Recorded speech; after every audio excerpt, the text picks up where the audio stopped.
Carry on. This is Radhe and Rishi once again. And we're here to do another asana class. But it will be asanas with a little bit of alternate nostril breathing at the end, which we did do in our first class, but not in the second one. However, instead of meditation, we will do a short relaxation. So, getting yourself totally settled. You can sit with the legs out, you can sit cross-legged, you can sit in half or full lotus, whatever you prefer. And remember that it's fine to lie down for these few minutes at the start as well if you wish to. Eyes gently closed throughout, whole body relaxed. Feel the body settling into its position. If you're sitting, you've got the solid base against the floor and the head stretching up towards the sky, earth and sky united. If you're lying down, you're in touch with the earth all the way along the back, sinking into the floor, and you've got the air and sky around you above that. Whole body settling. Start to watch the breath. Feel the breath as it comes in through the two nostrils. Feel it flow right up into the head, down the throat, into the chest, lungs expanding, and then feel it flow back out the opposite way, out through the nostrils, lungs gently relaxing.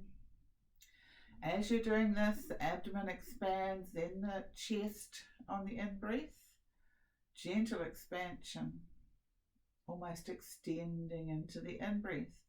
And then on the out-breath, relaxing with the out-breath, softening as you breathe out, chest gently dropping down, abdomen gently dropping down, whole body relaxing further into your position.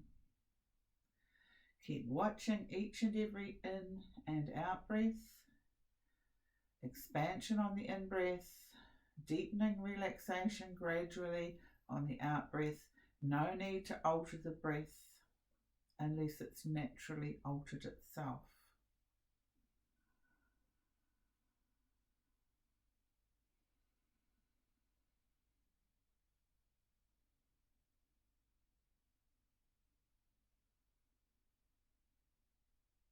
Each time you breathe out, let go a little more.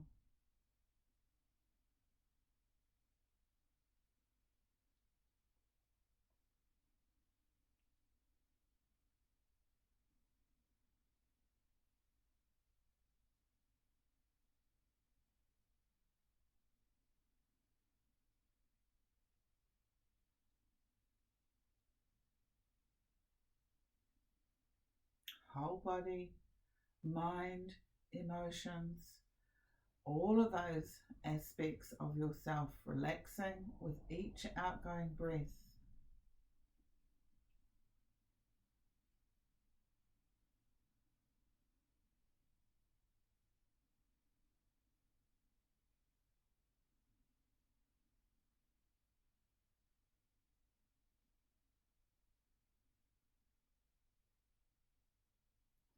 When you next breathe out, let go of watching the breath and start to be aware of the whole body, seated or lying down, whichever you have chosen. And start to feel right into the body. You know that it's there, you can feel your physical existence in the room. And then you can very gently start to move fingers and toes. Lying down or sitting, you can do that. And just gently turn the head, hands and feet a few times to each side. If you're sitting cross-legged, that's a bit more difficult, of course. And then making sure you're fully aware of the body. And whenever you're ready to, slowly opening the eyes. And we'll be sitting with the legs either crossed or out to the front, or you can kneel in Vajrasana, sitting back on the feet if you wish. And this is for 3 simple exercises for the fingers, hands and wrists. So taking the arms out to the front, and we're going to do spreading of the fingers really wide and then scrunching them up tightly. So breathing in, spread the fingers really wide, and then out, curl them up tight. I've got the thumbs outside just to not squash them, and just keep that going for another 4. Breathing in and out.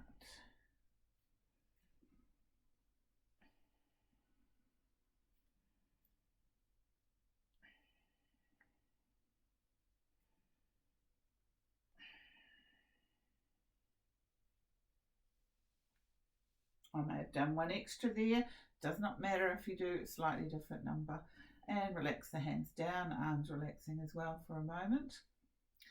Most of these are probably fairly simple for most people. However, if you do have injuries or some reason why you can't do a particular exercise, just use your own best good judgment and either leave it or alter it or fit in a different one instead. Okay, arms out again, and we're going to be stretching the hands and wrists. So breathing in, take the hands up and towards you, pushing the heel of the hands away, arms will straighten as well. Out, tucking the hands under, stretching the top of the wrists, top of the hands. Another 4 or so.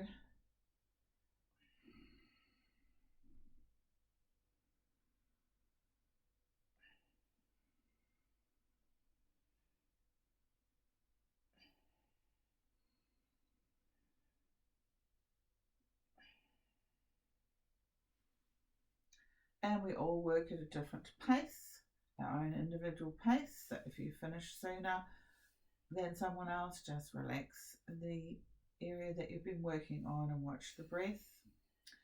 Next one is simple wrist rotations with loose fists. So taking the arms up again, just making loose fists. I've got the thumbs inside, but the hands are all very relaxed, not much curve in the fingers, just gentle. And we'll try and use the breath, but if you want to use just relaxed breath awareness, you can. So breathing into the center, out around to the side, 5 each way.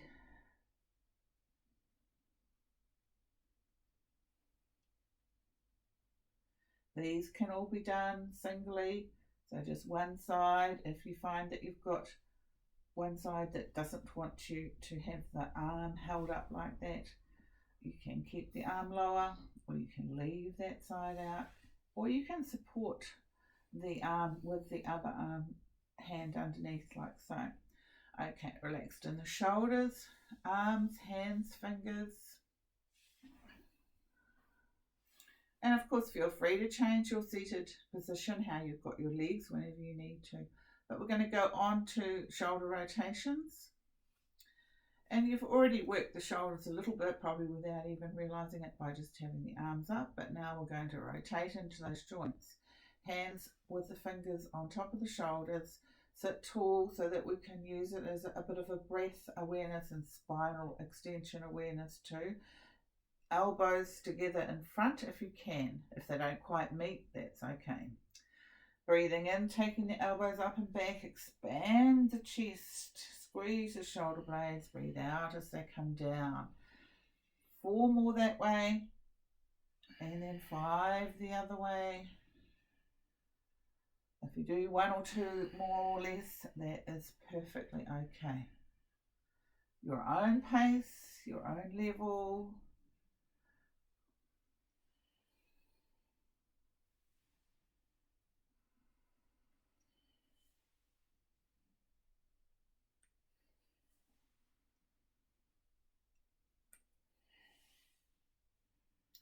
And it is a little bit harder to make a big circle when you go backwards, but it's good for squeezing into that shoulder blade area as the lower elbows get drawn back. So it gets rid of tension in a slightly different way and still are working the shoulder joints. If you're still completing a round or 2, then feel free to keep going. Otherwise, arms are relaxed, eyes closed. All of these simple ones, if they don't require balancing, can be done with the eyes shut. Mine tend to waver between being open and closed. But of course, feel free to have them open if you prefer. So feel right through the arms and shoulders, hands, fingers. Everything should feel like it's been a little bit worked. And of course, the elbows were bending in that last one as well. So now we're going to do 3 simple neck exercises. Now with these neck exercises, go very gently on your neck. It's not going to appreciate it if you force it in any way at all. Sitting tall, shoulders back and down, stretching through the spine, through the top of the head, chest forward. As you breathe in, gently take the head back, tilting the chin. Just go a little way if that's all that you can manage, especially the first time. And then breathing out, slowly bringing the head forward, tuck the chin in if the neck lets you. And continue with another 4, back and forward.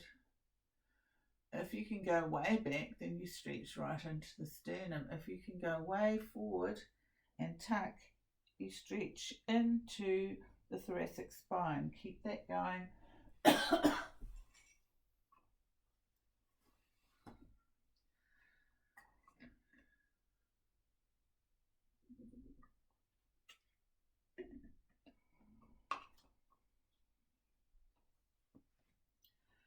And then, of course, relaxed arms, shoulders, neck when you have finished.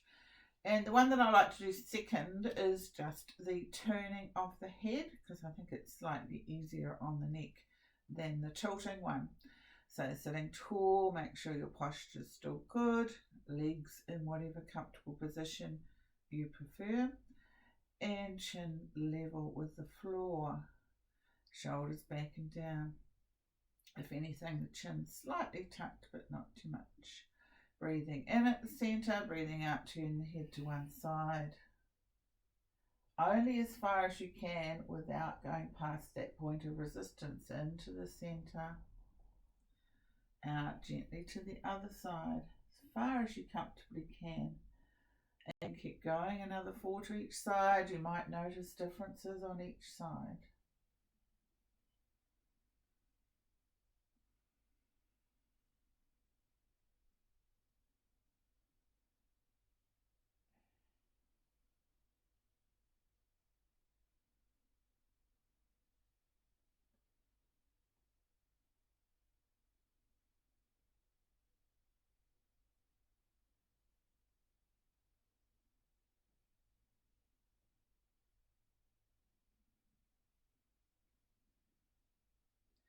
Whenever you've finished, you're seated with the head to the front again. And the last one out of the 3 basic ones is the tilting exercise. So shoulders are dropped and the ear is going to head towards the shoulder but not touch it, and you don't raise the shoulder. Chin does have to be a little bit more tucked than the last one. We're breathing in at the centre, breathing out, dropping the head to one side, stretching the other side of the neck across to the shoulder. And raising, out, going over, opposite side. If it feels uncomfortable in the contracted side, be careful. Similarly, if it feels uncomfortable in the stretched side, and keep going. Another 4 each way.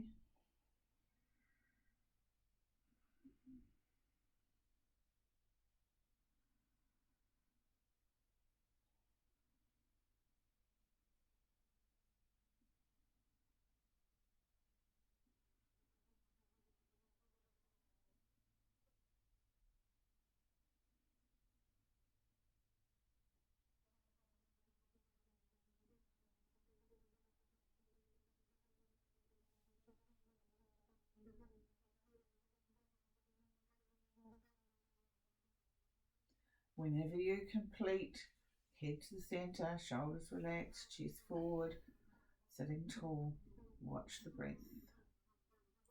So that's 3 basic exercises for you. Now we're going to do a gentle twist, and for this twist you have to be able to lean around and put one hand behind on the floor fairly firmly, and the other hand might just be lightly on the floor, perhaps even just the fingertips. So I'm going to adjust forward a little bit And Rishi and I will both start by going to the right, hopefully not bang into each other. So breathing in, sitting tall. Breathing out, twist to the right and lean back. Put that right hand down, fingertips of the left hand down, looking around with the head. Breathing into the centre. Out, twisting around the other way. And continue 4 more to each side, getting some gentle twist in the spine, including the thoracic spine behind the chest. And you try not to lift the other buttock off the floor too much, but you will find that it does lift up a little bit if you're going to lean. Might find the back hand will go further after you have got further into the exercise.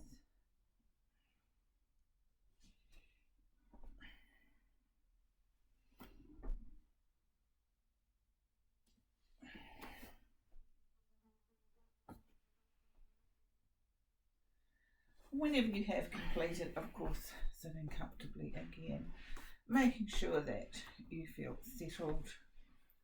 Let the breath slow down if it got it all stirred up.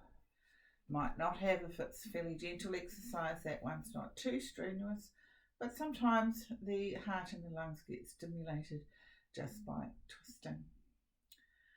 And feel the breath. So we've loosened the feet and legs a little bit by doing those feet ones, the hands, arms, neck, shoulders and spine a little bit. Now we're going to be stretching a bit more through the legs because we are going to do rowing, and this will work the abdomen as well. So we're getting a bit of a forward bend, but we're also getting that stomach muscle and gastrointestinal work. So legs either together or a little bit apart, sitting up tall. Make loose fists with the hands as if you're holding on to some oars in there. Breathing in, stretching up. I just exaggerate the stretch on the first one. Out, going forward, just gently. And lean back. Lean the trunk back if you can. Stretch up and breathe out, going forward. And leaning back and keep going. We normally do 10 each way for this. Don't worry if you lose count, I usually do.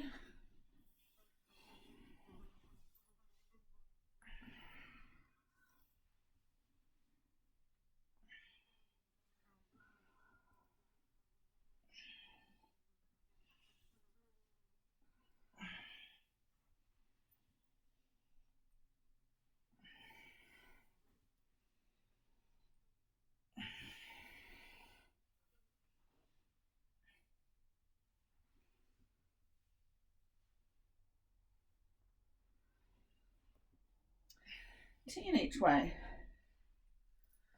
And I just realised I don't think we did the feet ones this time round. We concentrated on hands, fingers, wrists and through to the shoulders and neck. And now the feet are getting a bit stretched by sitting in this rowing position anyway.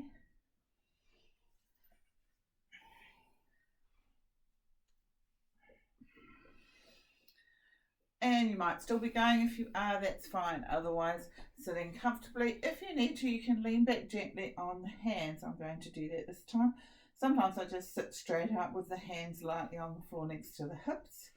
Or sometimes I even have the hands around on the thighs or knees. Feel the breath. That one will have stirred the breathing and heart rate up a little bit because it's got more dynamic movement in it.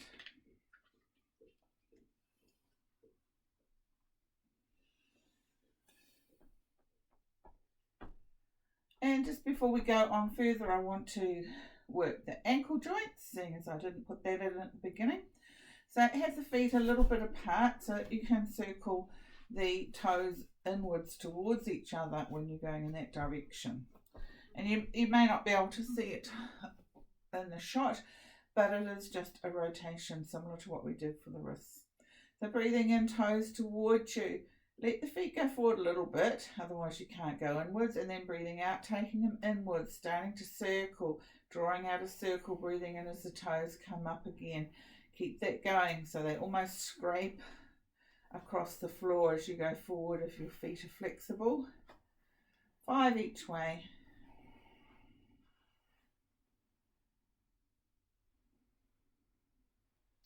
And of course these Power Muktasan Part 1 type exercises can be done anytime really, but any yoga is better done not on a full stomach, with the stomach relatively empty or totally empty.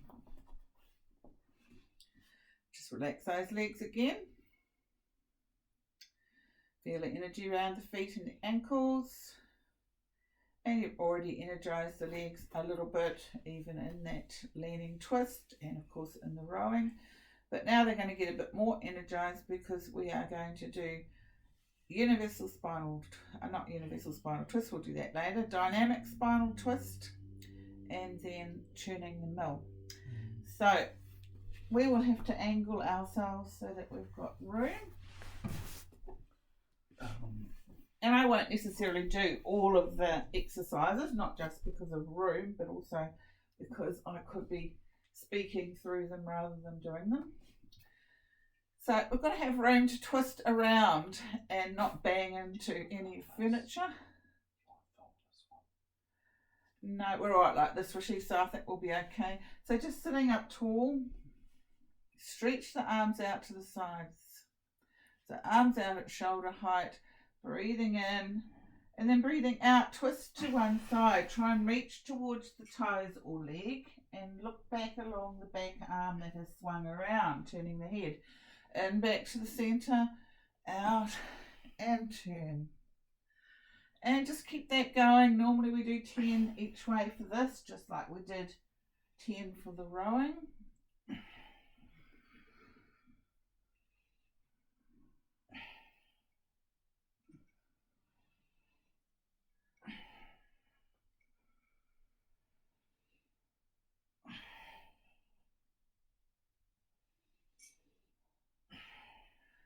And it's totally up to you whether you try and reach the foot or the leg with the front hand. Main thing is to get some twist. And that can be done without that front hand going down at all to speak of, if that's what feels right for you. So you can feel how this is working the abdomen.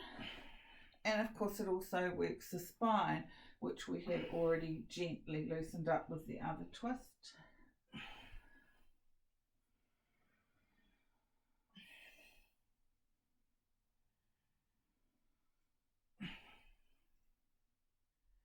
Now keep going if you've still got more to do. I'm just going to come to a pause, but keep going if you're still doing your last few rounds. Otherwise, as soon as you have finished, just sitting up tall if you can, lean back on the hands if you need to, or put them lightly on the floor beside the hips. Chest is forward, shoulders are back and down, head should always feel comfortable on top of the neck. No extra tension, balanced and light. Feel the breath. It should be a little bit stimulated from that last one and from the rowing. Okay, we're going to do turning the mill. And with this one, I'll get Rishi to turn around so that he can show it a bit better on the camera. And I will move back. So we've got legs wide apart. And I will just do it with arms so that you can see the arms. So breathing in at the centre, leave it, Rishi, it's fine. In at the centre, out going forward, swing over to one side. You're going to stir a big pot, leaning back and breathing in, out going forward, and keep that going. And ideally it is done with the legs quite wide. Usually makes you do a wider movement with the hands if the legs are wide. But I'm doing it with the legs closed, or closer I should say, just so that I have room. This one stirs up the abdomen and it works into the obliques down the sides of the abdomen, whereas rowing gets more into the front.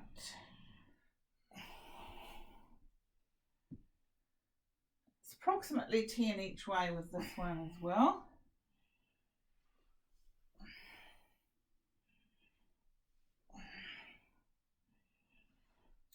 If you do have the feet towards you, you're getting stretch in the back of the legs, but that's not necessarily compulsory to do it that way. You can just have the feet relaxed, more neutral. Main thing is to be working on the abdomen, getting rid of energy blockages around there. If you are still going, of course, keep going.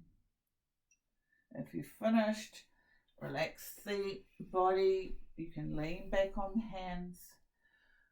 And of course, you can also just sit with the hands on top of the legs. Breathing smoothly when you've finished, even though it might take some time for the breath to come back to breathing smoothly. You just let it do that when it's ready. No controlling it.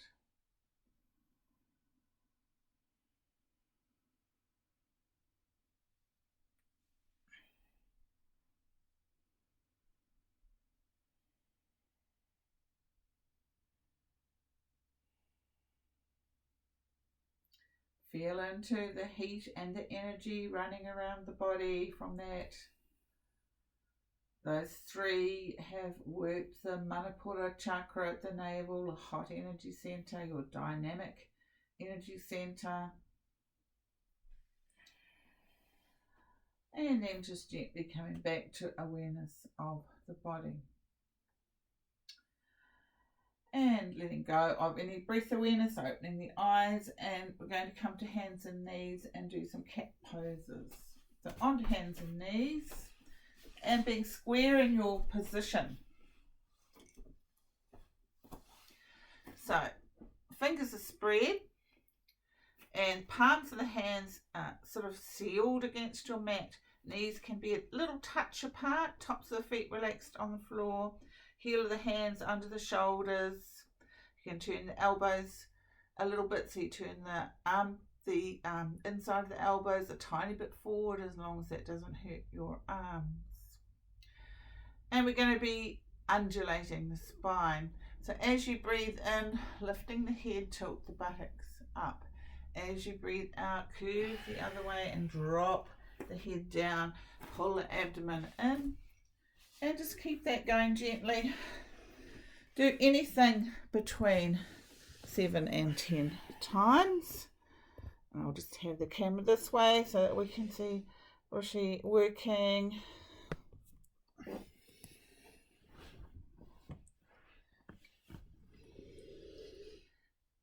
It's a dip in the spine when you breathe in.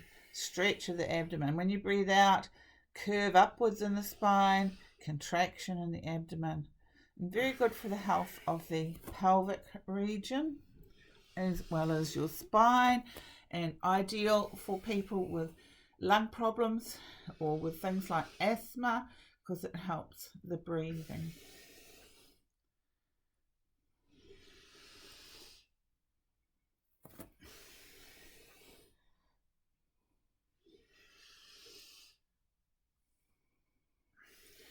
Now, if you can, when you've finished, sit into Vajrasana, that thunderbolt pose, then you have to have the right big toe over the left, heels apart, and you settle the buttocks back onto the soles of the feet. Now, my legs won't allow me to do that, but you can see Rishi doing it there. And just settling totally into that, or with the legs out. And remember that you can always sit cross-legged too. And just sitting quietly, watching the breath. This is the pose that's recommended if you have had a meal and you want to help your digestion. So you kneel and you free up the energy around the abdomen. And of course it can get hard on the ankles and knees, and for some of us like me with my knee problems, It's pretty impossible to do now, but you could do it with a pillow or two or a bolster between the calves and the thighs, or even use a little meditation stool. Eyes are closed.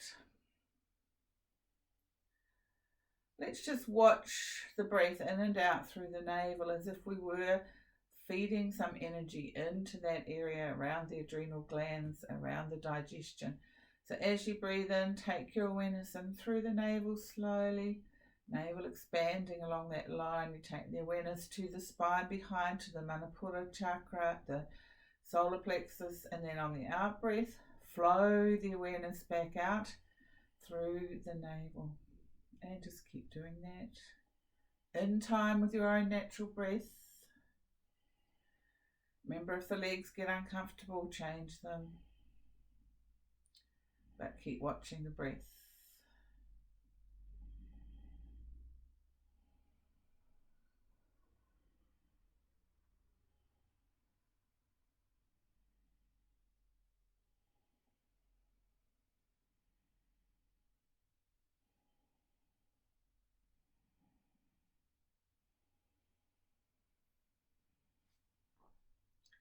When you next breathe out, letting go of that breath awareness and coming out of the position. And we're going to sit back and stretch forward so we can get a long stretch through the arms and the back. So you don't have to be squashing the ankles and feet and knees stretching too much anymore, but you're trying to drop the buttocks back. I can still do this without sitting on the heels. Stretching the arms, stretching the back. And from this position, we're going to come up into what we call Asana, or mountain pose, often known as dog down stretch. And then we're going to drop into a plank for one breath, and then back down to the knees and back into this position. So we're starting from this sitting back position, means the hands are further forward, which is good for doing our brief mountain. Okay, so this is like a rolling cat, breathing in, slowly coming up. Tuck the toes and then out into your mountain. Drop the buttocks into a sloping plank. Stay there and breathe in and out. Breathing in, knees down, tops of the feet on the floor.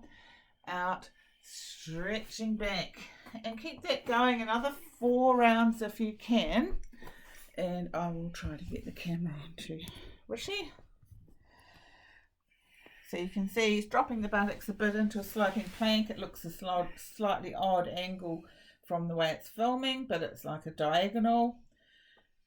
And he's coming out into mountain. Before he does that, he drops the buttocks, holds it for a breath in and out, and then breathes in onto the knees, out, stretching back. And you can flatten the feet when you stretch back if you want to, but feel free to leave the toes tucked if that's better for you.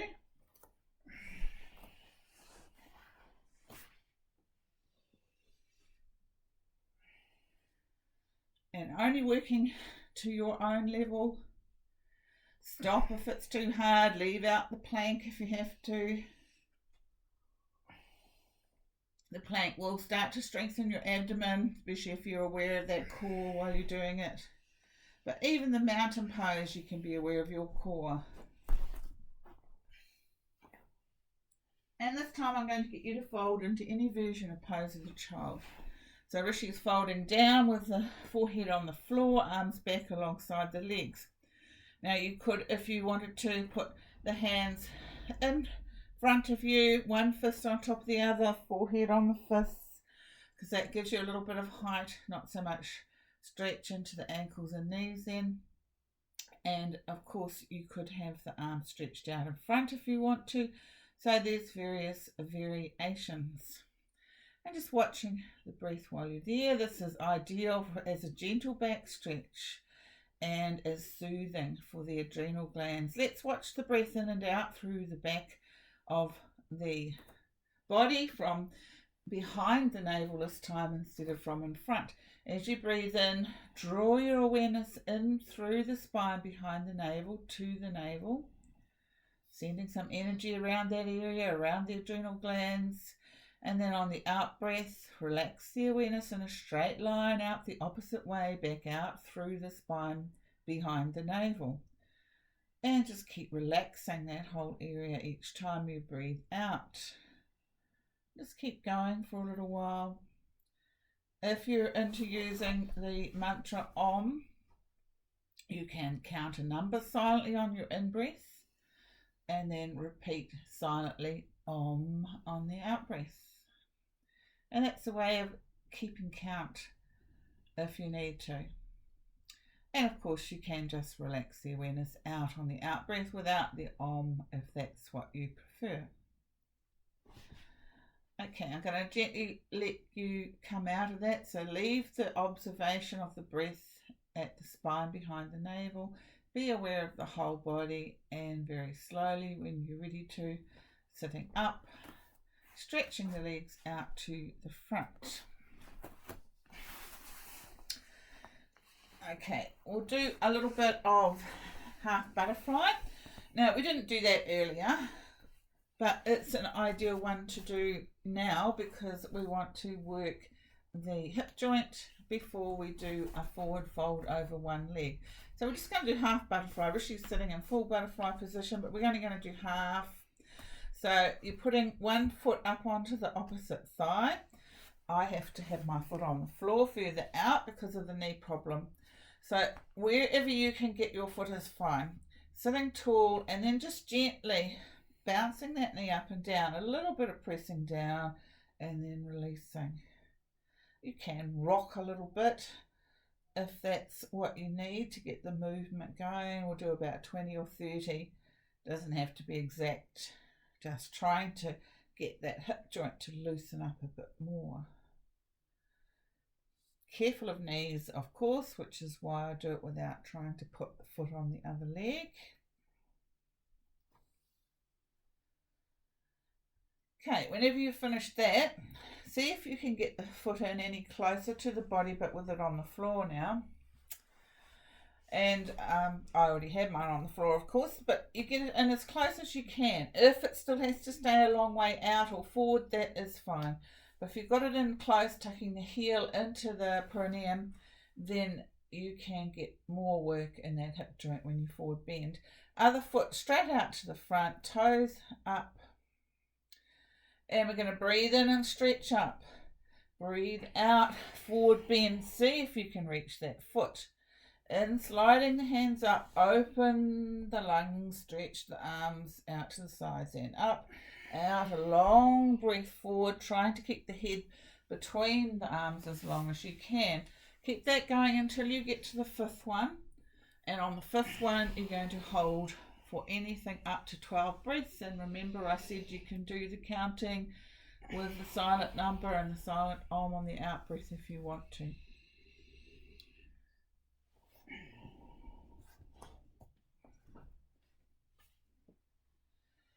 So once you're holding, of course, you're stretching the toes towards you and stretching that foot in the back of the leg, but you're making sure you're not hurting your lower back, hurting your hip or knee on either side actually, and making sure that the head is between the arms as long as possible. And you can drop it down every now and then, but if you've got the head just hanging, you will find that it becomes too much for stretch on the back of the neck if it's like that the whole time.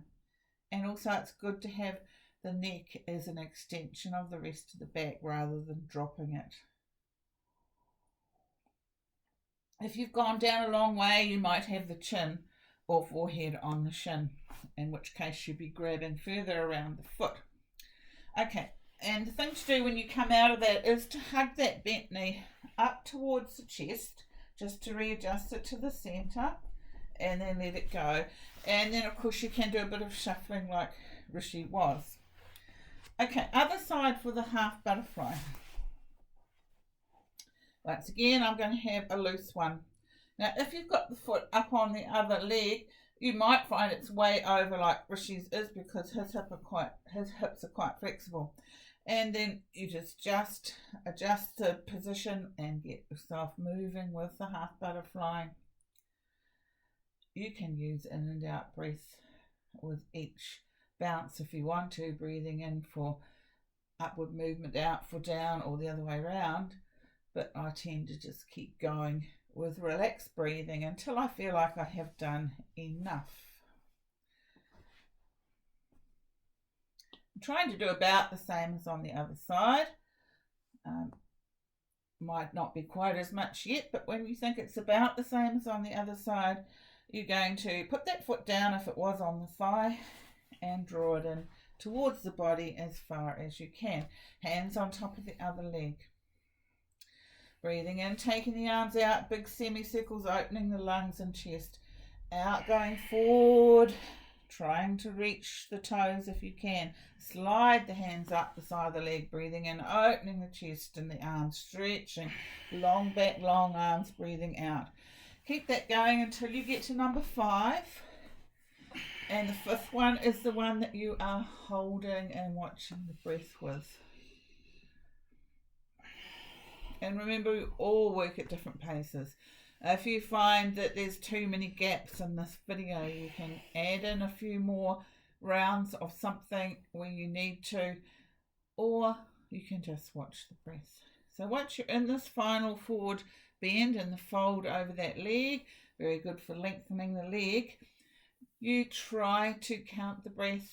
So you do about 12 on this side. If you lose count, don't worry too much.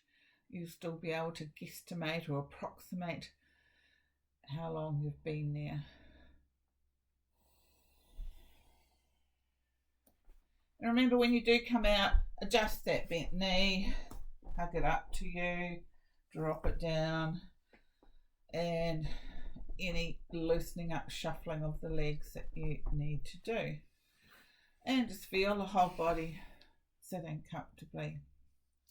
Lean back on the hands if necessary, but otherwise just sitting up tall.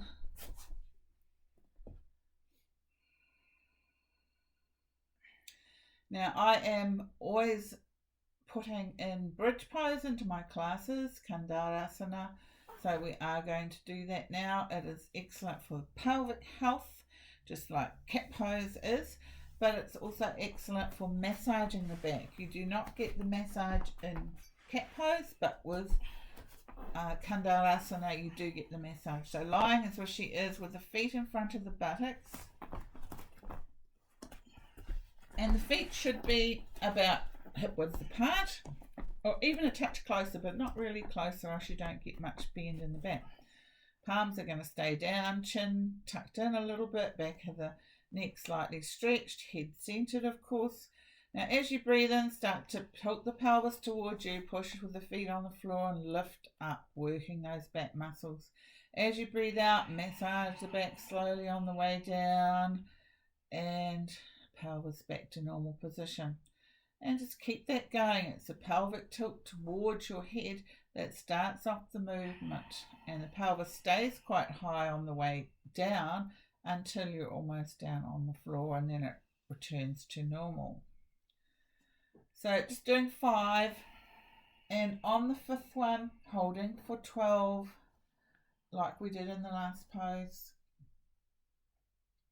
Or you can keep going for more. Now remember, if anything doesn't suit you, whether it's to do with just how you're feeling at this time on this particular day, or whether it's because of an illness, an injury, or just general deterioration of joints like I have, you have to adjust to suit you.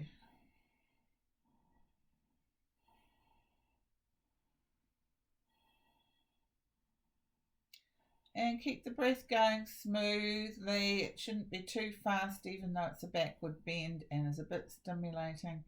Should be able to make it fairly long. When I say make it, of course, you're not really forcing it. You're still trying to have it comfortable. If it does get really quick and jerky, then it means you probably need to come out of the pose because everything's just been overstimulated.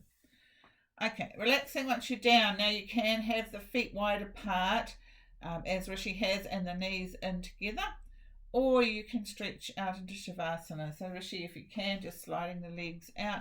Shavasana is the relaxation pose that you'll be using at the end for the relaxation. And just feel the navel rising and lowering. Feet are apart so the insides of the legs don't touch.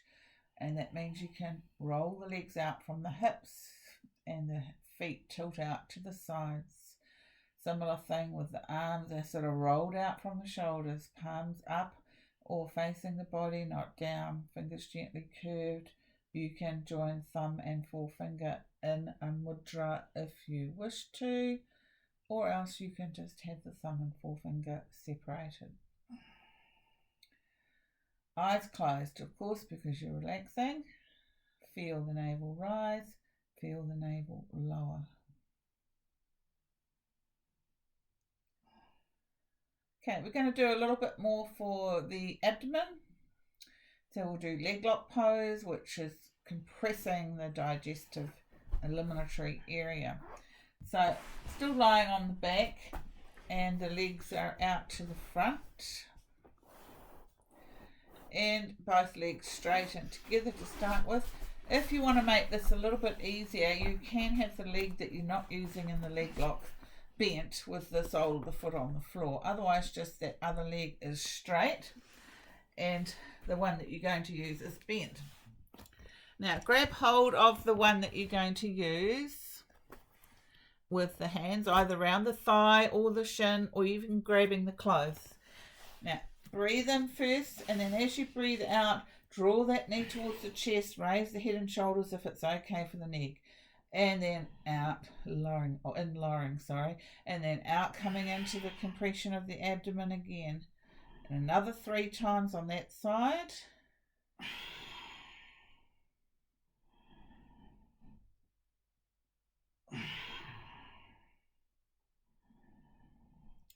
Very good for the digestion and elimination, and lovely lower back stretch too.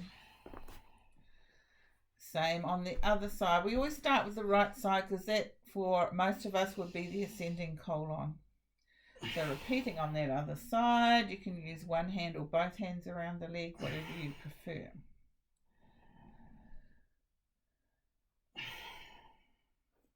As long as you're squashing that side of the abdomen, you could even do it without the hands if you felt you could get enough squash. And then we do both sides and give all of that abdominal area a good compression. So hands around the legs, breathing in first, and then breathing out, curling into a tight ball. Great for your lower back, and keep that going for more. Remember, if your neck is sore, don't lift the head and shoulders, just do the knees. Or neck might not be sore, it might just feel overstretched. Sometimes you know that one part of the body has had enough for now.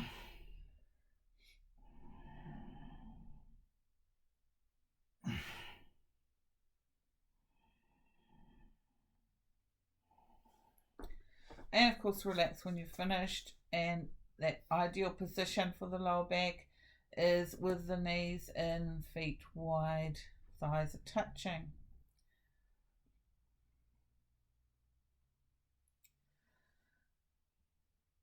Okay, I'm going to get Rishi to watch the breath for a few breaths, and then we're going to do some salute to the sun. Now, if you know you cannot do salute to the sun, then feel free to just do the forward bend part of it gently, stretching up and then forward bending, starting with the prayer pose, and then of course do a few of those and then do something else. But if you would prefer to just do lying down things for the hips, like gentle massaging, twists, etc., which of course are working hips and lower back and abdomen, then feel free to do that. That's often what I end up doing for most of it at the moment. So Rishi's going to stand up and get to the front of his mat. He can stand either way round because we'll be able to see a lot of the pose. Or would it be better from here maybe? Any position on your mat really, but if you're going to take a big step back, it is better to be at the front of your mat. Okay, hands are in prayer pose at the front of the chest. Eyes are closed. I'm doing this kneeling just so that I can watch the breath for a while. Palms are gently pressed together. Fingers can be just a slight little bit apart from the next one, but each hand touching identical position on the other hand. And imagine that you're breathing in through the sternum slowly to the Anahata chakra, through that heart center space area, expanding it, taking the awareness to the spine, and then back out through the sternum, almost passing through those closed palms, and of course relaxing the heart center space on the out breath. And while you're standing, you're getting very steady, not wobbly like I am on my knees. This is position 1 and 12, and the way that we do Salute to the Sun is to do the same lunge twice in the first 12 movements, and that's called the first half round. And then we do the other lunge twice in the second 12 movements, so that's called the second half round. So if you were doing like 6 rounds, you would have to do 12 lots of 12 in order to do both sides.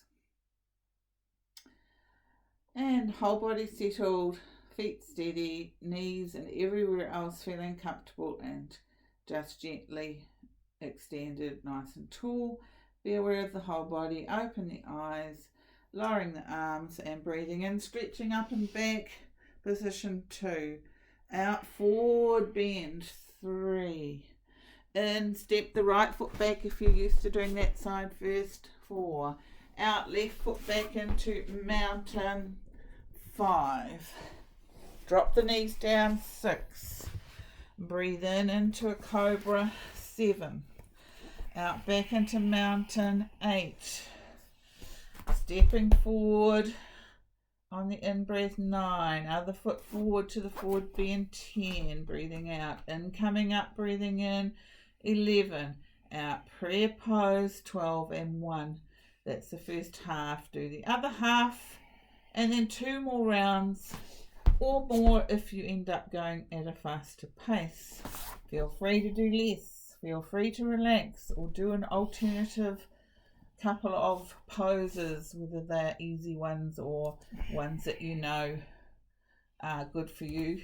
Might not be easy, but it could be easier than Salute to the Sun. Some of us, if we've got bad knees, it gets to be quite hard to do. I sometimes do it just by putting in lots of extra breaths and lots of extra positions, really, because I'll go down slowly into the lunge and have to adjust my legs and knees. Same thing when I come forward, might take a while to get right forward, so I add in extra breaths. And there are different ways of doing this. Different yoga schools have their own variations. And Rishi's had his own variations quite often too. He puts the top of the floor back onto the floor when he goes into the lunge, which is great if you're holding it for some extra breaths, but you don't have to put the top of the foot on the floor if you're only there briefly. Up to you though.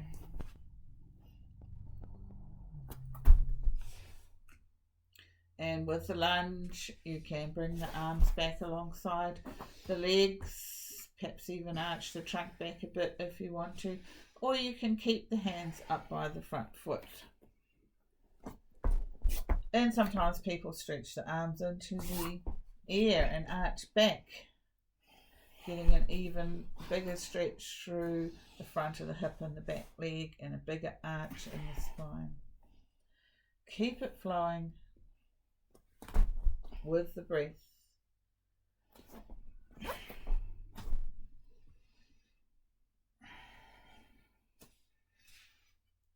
If you know the chakra points, that's also good to include. And there's also a short set of mantras and a long set of mantras. And with the chakra points, there is, of course, the possibility of just repeating the name of the chakra or visualizing the breath there. Or you can use the bija mantra, which is just one word. Or you can use the short set of mantras, which is longer than a bija mantra. or the long set. Watching the breath when you've finished. If you've already finished long before this, of course, you could have lain down in Shavasana on the back. And once you've watched the breath, or anything from 3 to 6 breaths with the hands in prayer pose, or less if you really need to lie down, then you lie in Shavasana on the back and just settle yourself for relaxation after that. And usually it takes 2.5 to 3 minutes to relax fully after a salute to the sun. We're going to do a little bit less than that because we'll go into a spinal twist in a moment. But just flopping into the floor. You can always have the legs bent if you need to for the lower back, even if it's just one knee that needs to be bent with the sole of the foot on the floor. That will help stretch that side of the lower back, but you can have both knees bent if necessary.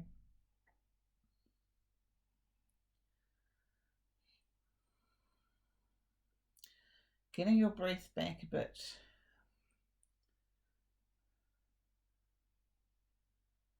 We are going to do another twist. We're not doing universal spinal twists that I accidentally mentioned at the beginning. We did that in our second video, I think. The first one we just did legs wide, knees wide, feet wide, loose twisting. This time we're going to have feet together and try and keep the feet together so you get more stretch in the top hip. So arms just out from the sides, relaxed, or you can have them at shoulder height if you want to. And breathing in with the knees and feet together, breathing out, taking them to one side, keeping the knees together, keeping the feet together, head the other way. In back to the center, and then out, other way, knees to the opposite side, head the other way. And just keep that going for another 4.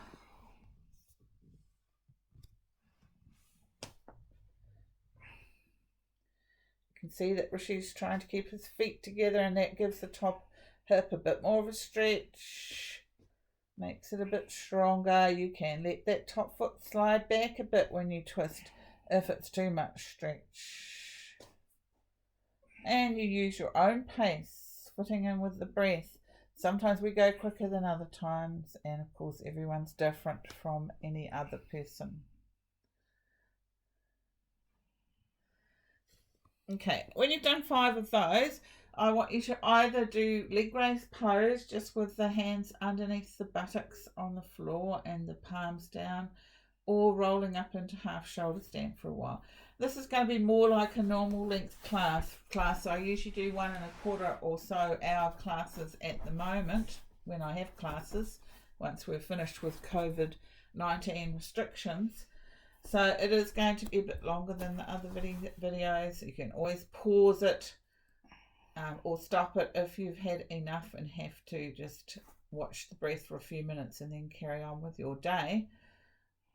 But this is the last posture. Just going to breathe smoothly. See that Rishi's got his back supported. Sometimes people have their hands further around to the sides, to the waist or hips, depending on the length of your arms and your balance point, the length of your body, all those sorts of factors. The legs are slightly sloping so that you are not vertical. You can see Rishi's legs sloping there and he's breathing smoothly. I've taught him to use Vishuddhi awareness, and you've got an automatic Ujjayi breath on with this pose because the throat is dropped down when you're lying like this and a little bit constricted because the chin tucks a bit when you go into half shoulder stand. So you're automatically doing that long drawn out whispering breath.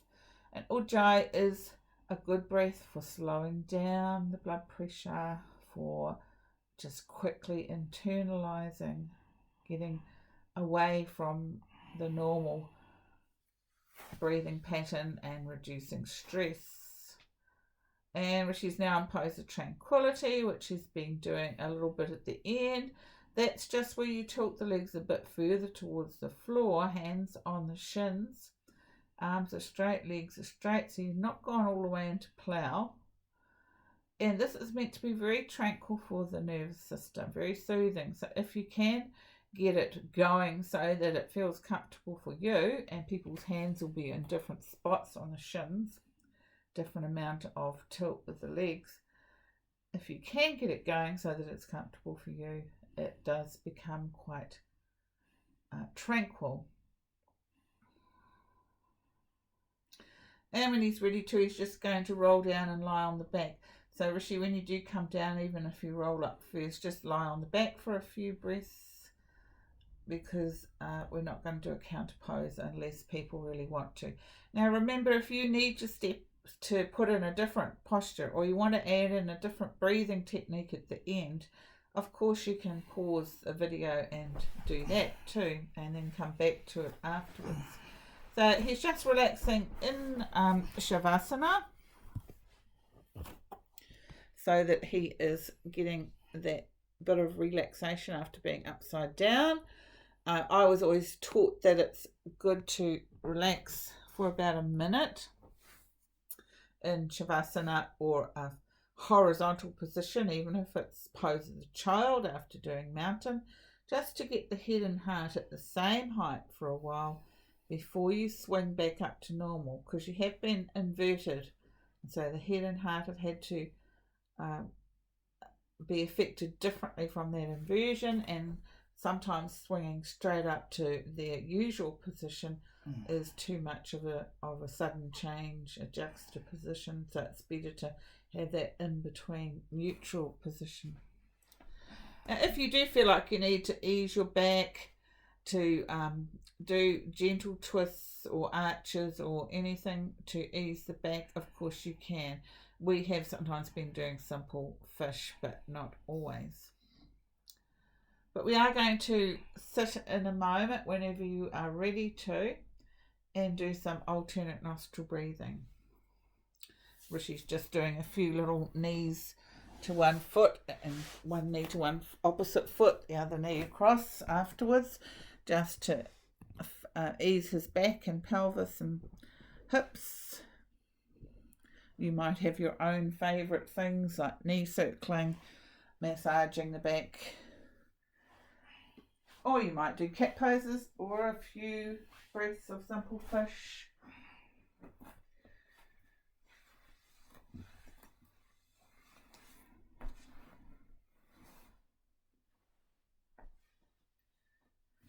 And so I'll let you do any of that adjusting that you need to for your back. Get yourself nice and settled in a seated position, because you can't really do physical alternate nostril breathing lying down. So you're sitting, legs can be any position. Mine are straight. You might like half lotus, you might like full lotus, you might like I think it's Siddha Yoni Asana, where you put the foot into the bottom of the perineum, and that's called a different name for men to what it is for women. But that, of course, stimulates the Muladhara chakra in the perineum. So sometimes people use that one, and the other foot just goes on top of that bottom foot, ankle against ankle. So there's various poses that you can sit in. Sitting nice and tall through the spine, and of course you can sit on the edge of a cushion. Just has to be a little cushion, or a bigger one if you want to.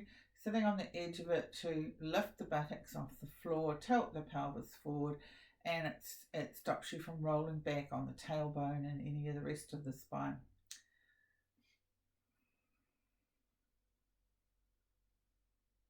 I'm just going to do simple alternate nostril breathing. I have done a separate little video on alternate nostril breathing, and it can get very advanced. The simple one is usually okay for everyone, unless of course the nostrils are a bit blocked, and I do explain and we practice the breath balancing pose that you can do beforehand if one or both nostrils are blocked. But we're going to assume that they're not. Placing the forefinger and middle finger of the right hand onto the eyebrow centre or just above. Can use the left arm if there's some reason why you can't use the right hand or arm. Breathing in and out slowly first through both nostrils. Gently close the right nostril with the thumb. Breathing in softly through the left. It should be quiet and smooth. Closing that left nostril with the ring finger on the flap. Open the right and breathe out softly through the right. If anything, longer than the in. Breathe back in through the right, slow and smooth and full. Close that right nostril, open the left nostril and out, if anything, longer than the in. That's one round. Keep it going for 4 more. Adjust the pace if that wasn't right. If you're used to using ratios, you can use them. Out breath, anything up to twice as long as the in.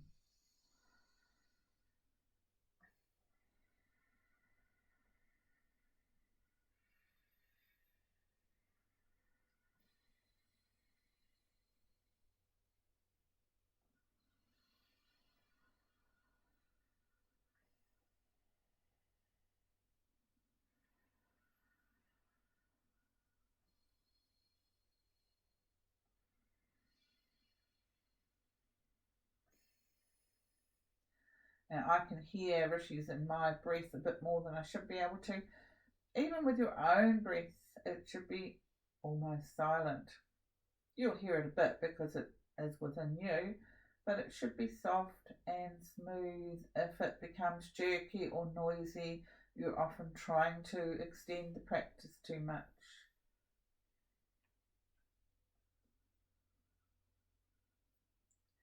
Keep going if you're still practicing. Remember, you can take breaths in between rounds too if necessary.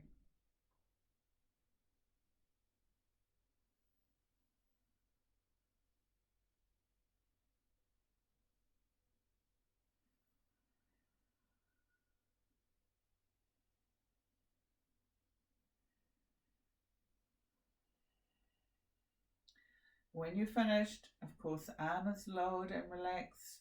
I've automatically gone into Gyan Mudra with the thumb and forefinger in a circle, palms down. You can do Chin Mudra with the thumb and forefinger in a circle, palms up. Or you can just have the hands gently curved. You might want to put the one inside the other, like the right hand on top of the left against the left hand palm. Or you might want to just have the hands separate and gently curved through the fingers.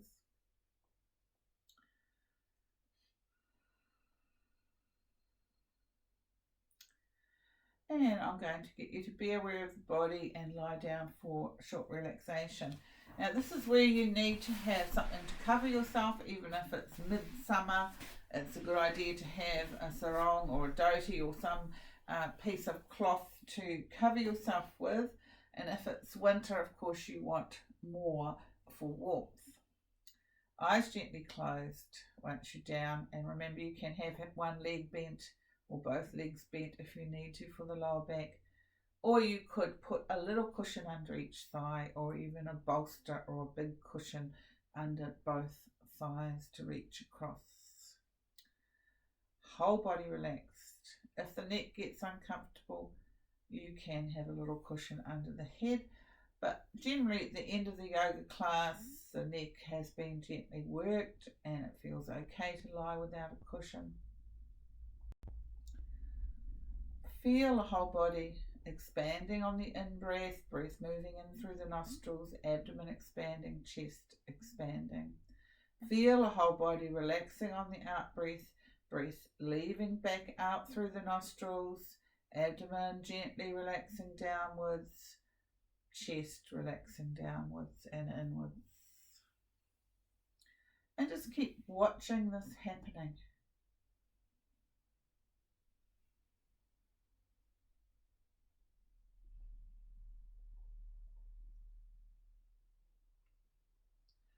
Whole body, mind, emotions relaxing more with each out breath.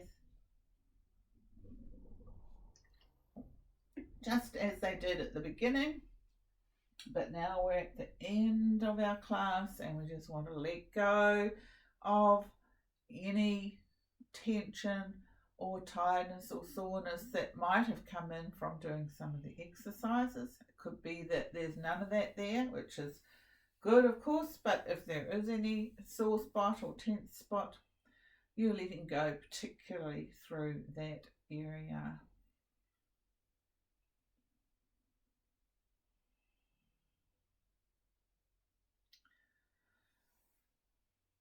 And when you next breathe out, let go of watching the breath and simply start to listen to the outside sounds for a while.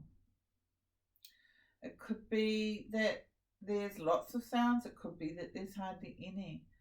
Whatever the case may be, just use your awareness like a radar, move your awareness through the outside space. One sound, then another.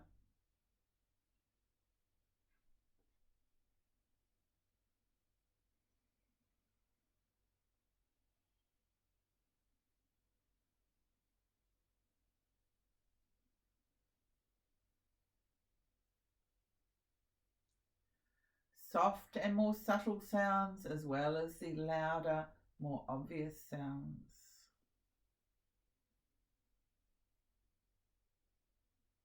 No sound is good, no sound is bad. You are simply observing.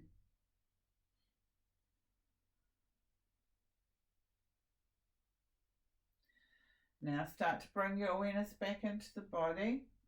Let go of the sounds gently. Be aware of the body lying on the floor. If you have a sankalpa or a resolve or resolution that you use during Yoga Nidra, then bring that to mind. If you don't have one, something might come up now or fairly soon. It is a positive goal for yourself that is achievable, but just needs that extra little bit of emphasis for it to come to fruition. If you use it at the beginning and again at the end of Yoga Nidra, then it will become a reality.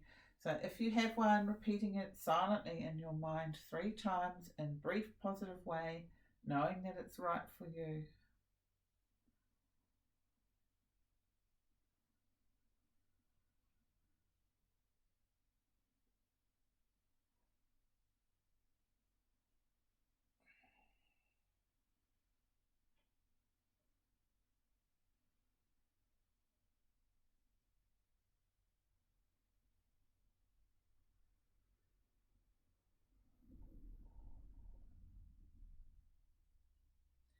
Now we're going to rotate the awareness through the parts of the body.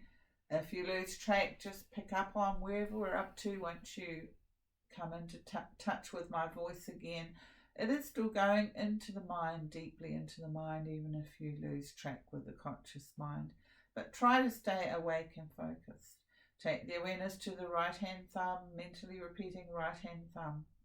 Right forefinger, middle finger, ring finger, small finger, palm, back of the hand, wrist, lower arm, elbow, upper arm, armpit, right shoulder, right side of the chest, right side of the abdomen, right hip, thigh, knee, shin, calf muscle, heel, ankle, sole of the foot, top of the foot, right big toe, second toe, third toe, fourth toe, fifth toe. Now take the awareness to the left hand thumb, left forefinger, middle finger, ring finger, small finger, palm of the hand, back of the hand, wrist, lower arm, elbow, upper arm, armpit, shoulder, left side of the chest, left side of the abdomen, left hip, thigh, knee, shin, calf muscle, heel, ankle, sole of the foot, top of the foot, left big toe, second toe, third toe, fourth toe, fifth toe. Now take the awareness to the back of the body, to the right buttock, left buttock, right side of the back, left side of the back, right shoulder blade, left shoulder blade, space between the shoulder blades, spine from the bottom to the top, back of the neck, back of the head, top of the head, forehead, right temple, left temple, right eyebrow, left eyebrow, eyebrow center, right eye, left eye, right ear, left ear, right cheek, left cheek, right nostril, left nostril, bridge of the nose, nose tip, whole nose, teeth, tongue, upper lip, lower lip, both lips, chin, jaw, throat, whole right leg, whole left leg, both legs, whole right arm, whole left arm, both arms, legs and arms, legs, arms, trunk of the body, legs, arms, trunk, head and face, whole body, whole body, whole body lie on the floor, awareness of the whole body from head to toe. Now see if you can create the sensation of heaviness throughout the whole body, sinking into the floor, heaviness, heaviness. Let that heaviness disperse and create the opposite sensation of lightness throughout the whole body. Lightness, lightness.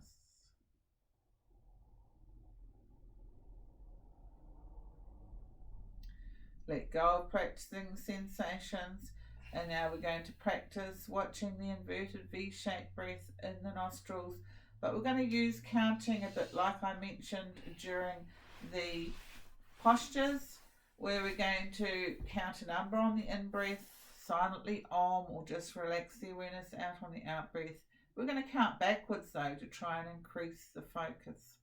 As you breathe in through the nostrils, mentally repeating 27, taking the awareness to the eyebrow center. When the breath comes back out past that point, watch it go out through the nostrils, Om, or just silently relaxing the awareness out. Next breath in is 26.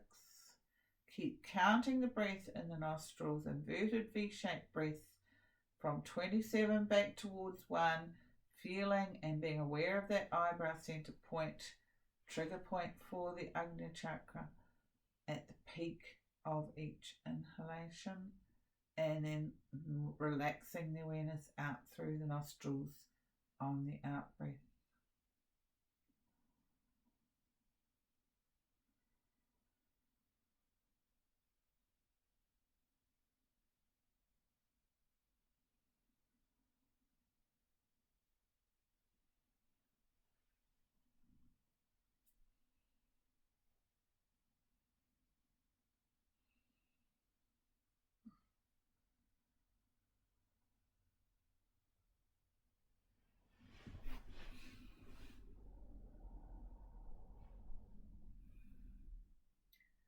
If you lose count, just start again at 27.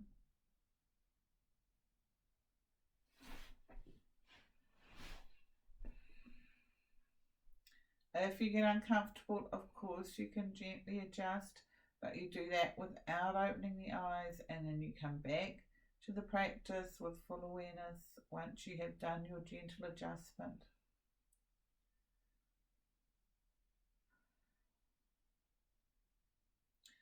Inverted V-shaped breath in the nostrils. If you finish, start again at 27.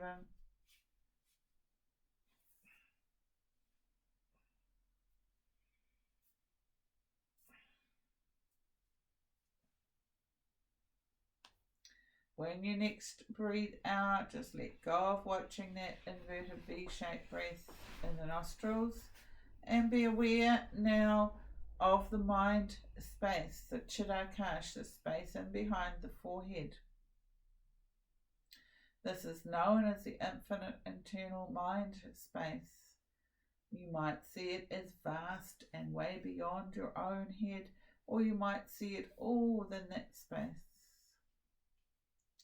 Keep watching inside the forehead, the inside of that eyebrow centre point that we were stimulating in the breathing practice, using the ajna, your awareness, the pineal gland directly behind the eyebrow centre as you're watching perspective. Starting from that point, you can feel as if you're looking through the whole of the mind space. Watching thoughts, watching the darkness, being relaxed and comfortable within your own mind space.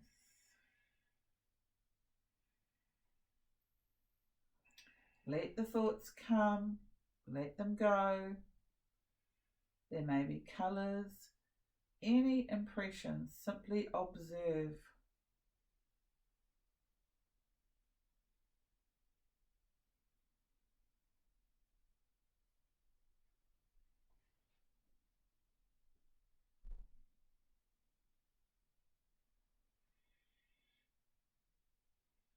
Anything at all, you are the witness.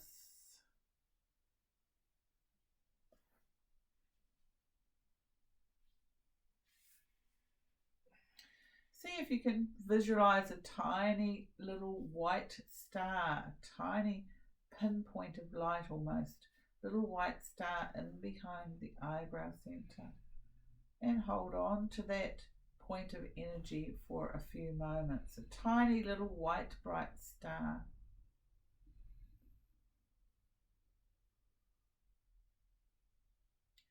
Then gently letting that go, and we're going to repeat our resolve or sankalpa resolution that you used at the beginning. If you don't have one yet, don't worry, one will come to mind.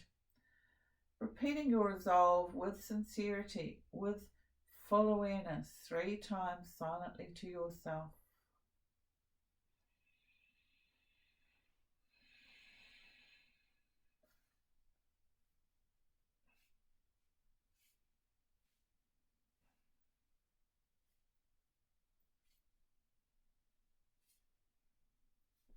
And then withdrawing the awareness from the mind space once you have repeated your resolve. Feel the air at the entrance to the nostrils. The air that you breathe in is cooler than the air that you breathe out. Feel that temperature difference. Cooler air in, warmer air out. Feel the sensation of the air around the nose tip, nostrils, upper lip. Feel the air around the body, contacting the body wherever you don't have coverings or clothing. Feel the breath inside the body, touching the insides of the lungs. Feel the movement of the trunk with the breath, expansion of abdomen and chest on the in-breath. Dropping down, relaxed movement down of the chest and the abdomen on the out-breath. Feel the whole body lying on the floor where you are. Feel the position of your whole physical body, whole body lying on the floor. Picture in your mind where you are. See yourself, see the room that you're in, and see beyond that too, if you can. The relaxation is coming to a close. Make sure you're aware of the breath and the body, the whole body on the floor, in the room, and your surroundings. Picturing in your mind where you are, hearing any outside sounds. Hari Om Tat Sat. The practice of relaxation is drawing to a close. Be fully aware of the body. And when you're ready to, just gently wriggling the fingers and toes, whatever amount that you want to, and then slowly roll head, hands and feet from side to side a few times, gently waking up the limbs and the neck. And then take a big breath and stretch the arms up above you onto the floor if you've got room, and the arms will stretch that way. Fingertips to toes stretching. And then you breathe out and lower the arms down when you're ready. You might want to then hug the knees to the chest, do any gentle circling, or might even be a wide oval that you do to get the right point on your back and making the back wake up, making it comfortable. Knees side to side, circling, hugging, whatever is right for you. Or it could be that you just want to lie still for a bit longer. If you're lying still for a bit longer, it is quite nice to do with the knees bent and lying onto the side. We often say the right side, but if you prefer the other side, that is fine. And we're going to come up to sitting so that we can do 3 Oms together to finish. If you're not used to doing out loud Oms, then feel free just to listen and feel the vibration and repeat the Om silently, or just listen and just absorb that finishing off of the class. Sitting tall and taking a big breath in.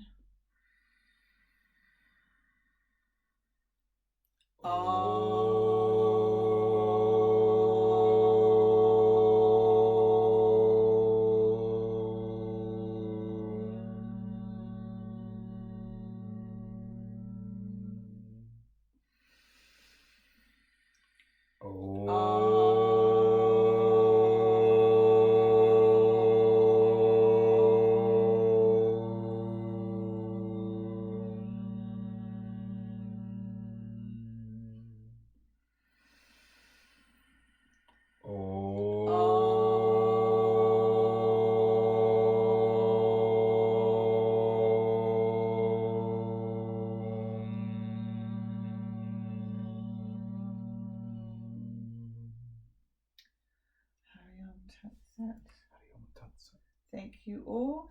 Thank you, Rishi. And have a beautiful day, evening, or whatever time it may be where you are. And hopefully take the benefits of the practice with you. Go calmly and gently. Hari Om Tat Sat. Thank you from Rishi and Radhe.